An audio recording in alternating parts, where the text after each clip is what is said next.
On March 11th, the day I decided to pull my 3 children out of school, nearly a week before Mayor de Blasio closed schools because of the coronavirus, I started keeping 2 journals.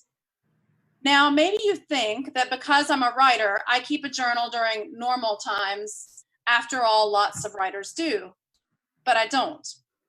While you can always find me with pens, paper, and a book or several in my bag, the truth is, between my responsibilities as a mom, as the director of Immigrant Families Together, a nonprofit organization that supports immigrants, as an activist, and as a writer, editor, and translator, I don't have a whole lot of time left over for journaling.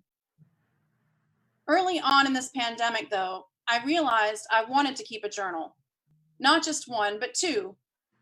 I wanted to make sure I had a record of this moment, which was unlike any other in my lifetime. I wanted to be certain that my own particular experiences of this strange time were visible on a page, even if they were only ever visible to me. In a few minutes, you will meet Rosayra Pablo Cruz, or Rosy, who has become a dear friend to me. If you have had the chance to read her book, The Book of Rosy, you will know that we met in the summer of 2018 after she and her 2 sons, Jordi and Fernando, made a dangerous journey from Guatemala to the United States. They came here to seek safety and build new lives. Instead, they were separated because of a cruel policy called zero tolerance. And Rosie was put in an immigration prison in Arizona for 3 months, even though she did nothing wrong, while her boys were dressed in gray sweatsuits and flip-flops and put on a plane, sent here to New York City, and placed in a foster care family. In the book, Rosie's story begins not at the beginning, really, but when she's in prison in Arizona. Sometimes as a writer, you have to drop the reader right into the action, help them feel the urgency of the situation, and make them care about it. That's one of the many magical characteristics of books, even nonfiction ones.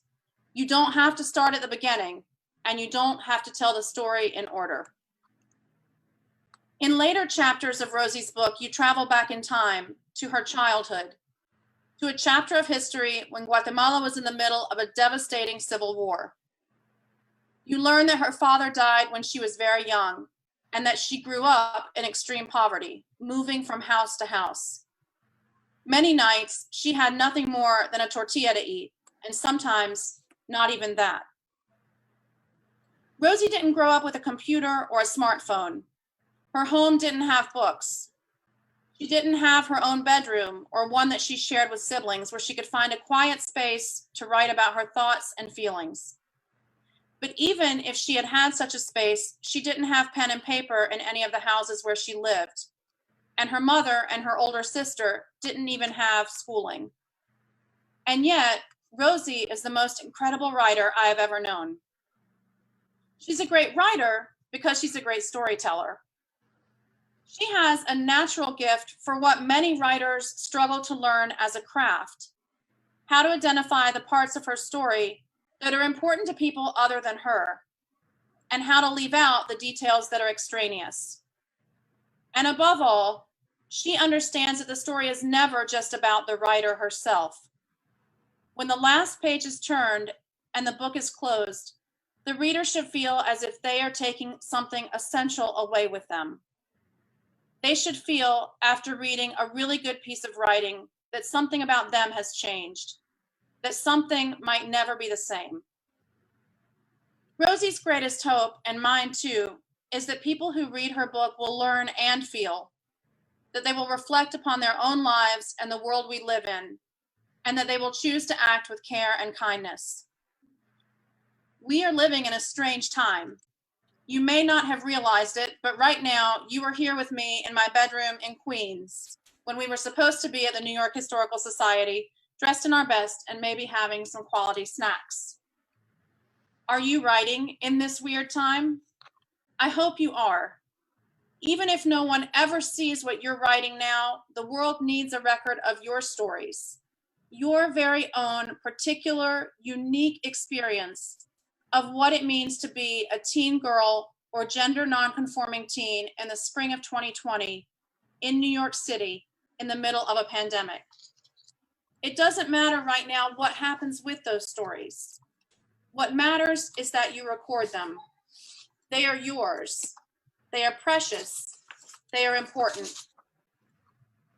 When Rosie was growing up in Guatemala, when someone shot her twice trying to kill her, when she grabbed her sons and fled to the United States, when she was imprisoned here and her sons were taken away from her, when she finally arrived in New York and began writing the next chapter of her life, she had no idea that she would eventually write a book.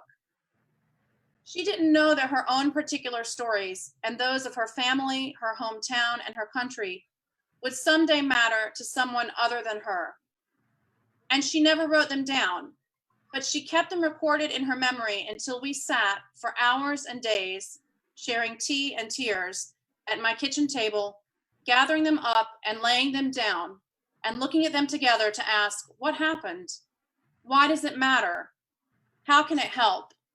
How do we heal?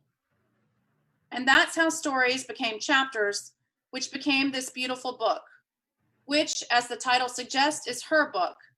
It is the story of her life so far. She still has so many more stories to write. Rosie's stories matter, and so do yours. It is my greatest hope that no matter what you are feeling or how much support you have or not right now, that you will just keep writing. The stories you gather now matter. You matter, and you are not alone. Y ahora yo creo que vamos a pasar a Rosy y ella va a ofrecer su discurso y después yo lo voy a traducir. We're going to now go to Rosy, I think, who's going to offer her talk, and then I will translate. Pues en primer lugar, quiero agradecer a cada uno de ustedes por el tiempo que se han tomado para ser parte de este evento. Asimismo, agradecer a Dios por la oportunidad que me da de compartir con ustedes parte de mi historia de vida, que no ha sido una historia muy fácil, pero es una historia que me ha empujado a ser lo que hoy soy. Asimismo, quiero agradecer a HarperCollins, HarperOne, a Girls Right Now, por su tiempo. También a Julie, que ha sido parte muy esencial en mi vida, principalmente en este proyecto, y desde que llegamos a este país ha sido nuestro soporte. Agradezco a todos por esto. Mi nombre es Rosayra Pablo Cruz, soy originaria de Guatemala. Vine a este país de una manera como la mayoría viene, huyendo de algo. Las situaciones que me empujaron a tomar esta difícil decisión fue parte de mi vida pasada en Guatemala, como el asesinato de mi esposo, posteriormente el intento de homicidio hacia mí y también las extorsiones. Tomar esta decisión no fue nada fácil para mí, tomando en cuenta que dejaba atrás a mi familia, pero principalmente a mis niñas pequeñas. Fue algo muy doloroso, pero que sabía que era necesario. Venir en todo el trayecto de la travesía de México fue algo muy difícil desde salir de mi país para mí, por la razón de que ver a mis hijos sufriendo en todo ese trayecto y no poder hacer nada porque estaba en la misma situación que ellos, fue difícil. Como madre no quieres que tus hijos sufran, pero a mí me tocó ver sufrir hambre, sed, temores, pero al llegar a la frontera creímos que todo iba a estar bien. Yo llegué a la frontera y dije, mis hijos están a salvo.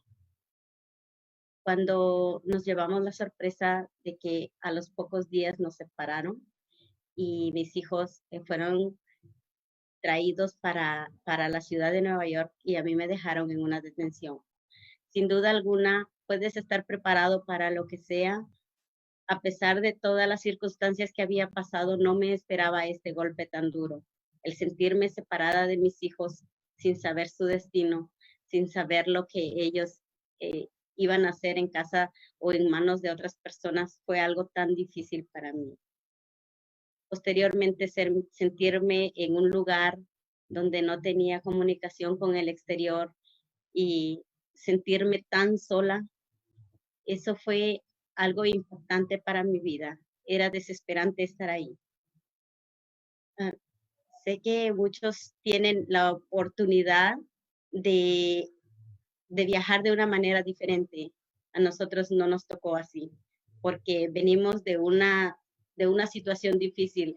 No venimos por entrar nomás, venimos por la situación que está en nuestro país. Luego de esto, yo me apegué mucho a Dios. Era mi única esperanza, no tenía nadie más.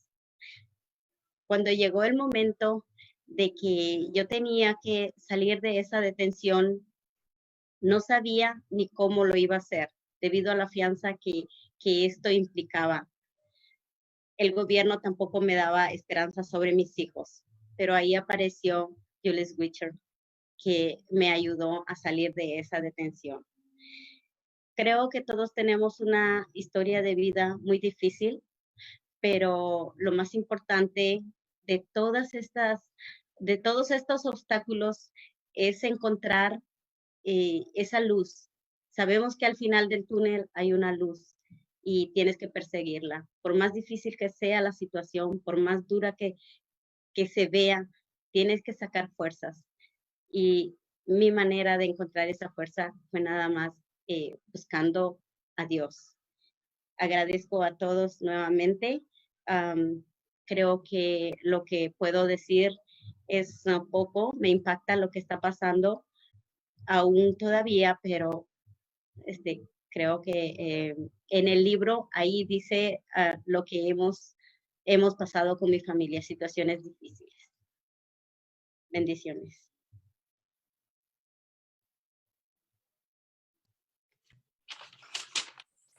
Oh, I will translate.